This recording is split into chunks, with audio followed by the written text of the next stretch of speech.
Hi friends, welcome to Prasanna YouTube channel. నేనైతే ఒక home remedy చేశాను ఫ్రెండ్స్. దానికి కావాల్సిన ఇవి పరికరాలు ఏంటంటే ఇవి డెటాయిలు, కలరా ఉండలు. ఈ కలరా ఉండలు బాగా మెత్తగా చేసి ఇది తయారు చేసుకోవాలి. కొంచెం ఒక అరమూత డెటాయిల్ వేసుకుంటే చాలు ఫ్రెండ్స్.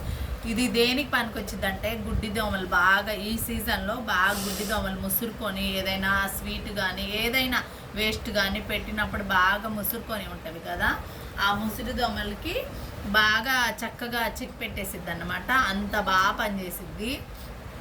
నిన్ననే నేను తయారు చేశాను ఫ్రెండ్స్ ఈ హోమ్ రెమెడీ. అసలు ఇందులో డెటాయిలు, ఈ కలరా ఉండలు బాగా పొడుము చేసి వేశాను. ఎక్కడైతే దోమలు ముసురుకున్నాయో అక్కడ చల్లితే ఒక దోమ మళ్ళీ రాలేదు ఫ్రెండ్స్. చాలా బాగుంది టిప్పు. మనం ఎంతో ఖర్చు పెట్టేసి స్ప్రే అని అవి ఇవి వాడతాం కదా, అవన్నీ లేకుండా సింపుల్ టిప్పు, చాలా ఈజీగా చాలా యూజ్ఫుల్గా ఉంటుంది.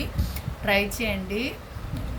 మీకు కొత్తగా చూసేదైతే మీరు నా ఛానల్ని సబ్స్క్రైబ్ చేసుకోండి. మళ్ళీ ఇంకో వీడియోతో కలుద్దాము.